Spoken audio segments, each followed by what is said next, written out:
ভরা মৌসুমে জয়পুরহাটের হাট বাজারে বাড়ছে চালের দাম। 1 থেকে 1.5 সপ্তাহের ব্যবধানে দাম বেড়েছে কেজিতে 4 থেকে 5 টাকা। চালের দাম বাড়ায় বিপাকে পড়েছে নিম্ন আয়ের মানুষ। বৈরী আবহাওয়া ও ধানের দাম বাড়ায় চালের দামে প্রভাব পড়েছে বলে জানান চালকল মালিকরা।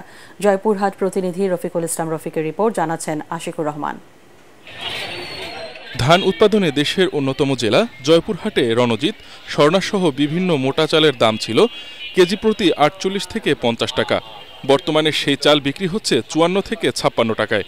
এছাড়া 56 টাকার জিরাশাইলি 60 টাকা, 60 টাকার কাটারিভোগ বিক্রি হচ্ছে 65 টাকায়। হঠাৎ করে চালের দাম বাড়ায় বিপাকে পড়েছেন নিম্ন আয়ের মানুষ।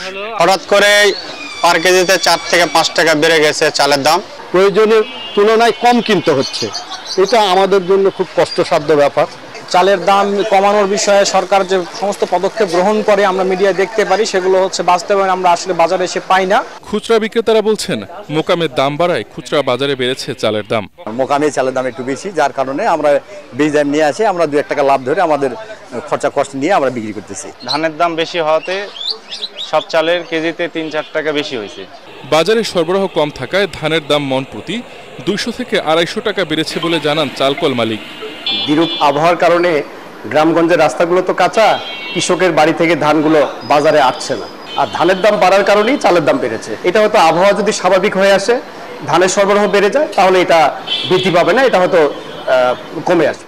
নিয়মিত মনিটরিং করার পাশাপাশি চালের বাজার নিয়ে সিন্ডিকেট করার অভিযোগ পেলে ব্যবস্থা নেওয়ার কথা জানান জেলা কৃষি বিপণন কর্মকর্তা।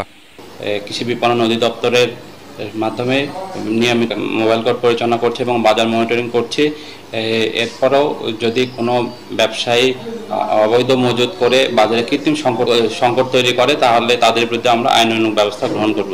চলতি মৌসুমে জেলায় ব্যাপক ধান উৎপাদন হয়েছে, তাই বাজার নিয়ন্ত্রণে নজরদারি বাড়াতে সরকারের প্রতি আহ্বান জানিয়েছেন নিম্ন আয়ের মানুষ।